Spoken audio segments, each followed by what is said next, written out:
Tere, olen Liis, eestkoste spetsialist. Kuidas saan teid aidata? Mina olen Fredi, mina tulen täna siia oma ühe lähedase murega. Nimelt sotsiaaltöötaja suunas mind, mul on mure oma õega, kellel on tekkinud nüüd rahalised raskused. Millised? Tal on, esiteks ta ei tule kuusse toime oma rahadega. Kogu aeg peab talle raha juurde andma, kas ema või mina või siis ta küsib kõigile käest, tal on võtnud SMS laenusid. Ehk siis tal on ka võlad kaelas, mida ta tegelikult täna enam ei jõua maksta. Ja siis lähedastega arutades otsustasingi pöörduda valla poole, sotsiaaltöötaja poole ja sotsiaaltöötaja siis suunas omakorda eestkoste juurde, aga kuna see on meie jaoks siuke mitte midagi ütlev sõna, et siis tulimegi uurima lähedalt, mis meie võimalused on.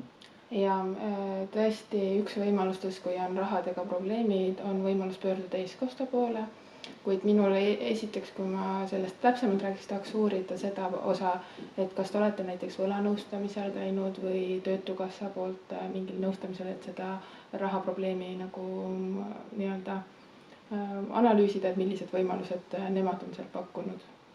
No ja ta varasemalt on selles mõttes, et lähedased aitavad rahastadega ka natukene ja töötukassast on ka võlanõustamist saanud, aga ega tal selles mõttes tundub, et ega see rahadega majandamine ei ole selles mõttes seda võimet või arusaamist, et kuidas see nii-öelda kuu peale ära jagada või eluvaldkondade peale ära jagada.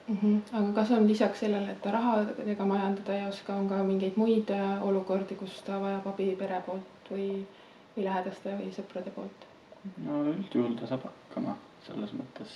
Et ainuke osa on praegu see raha teema, ma saan aru. Rahaline pool on tal see põhiline. Muus osas nagu ikka pere toetab ja suhtleb ja. Aga kas selles suhtes kuidagi teisel viisil ei ole raha asju planeerinud, et teda toetada, et milliseid kokkuleppeid te olete varasemalt nagu teinud?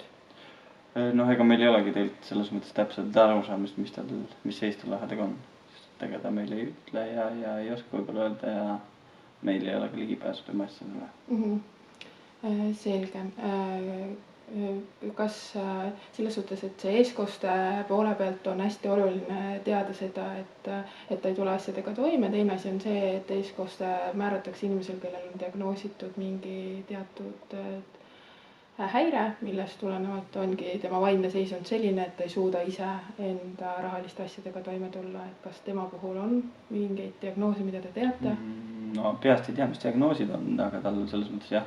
Vaimse võimekuse küsimus on ilmselge.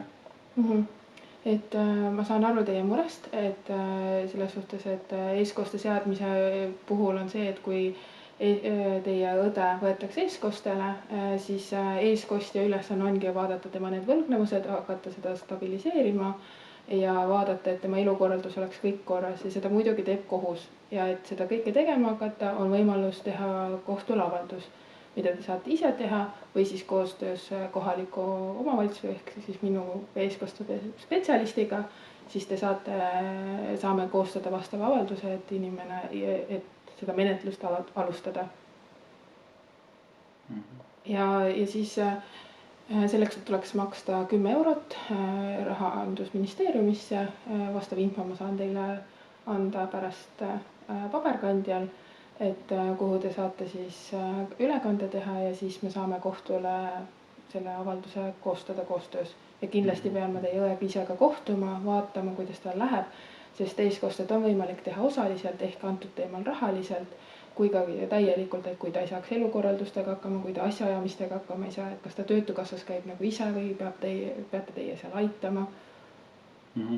Et siis sellised asjad me uurime ära ja kuna tegemist on ikkagi sellise kohtumäärusega, siis sellisel juhul on hästi oluline, et need piirangud, mida me nii-öelda kohus paneb, et need oleks õigustatud, et ilma asjata me kohtu teed ei lähe.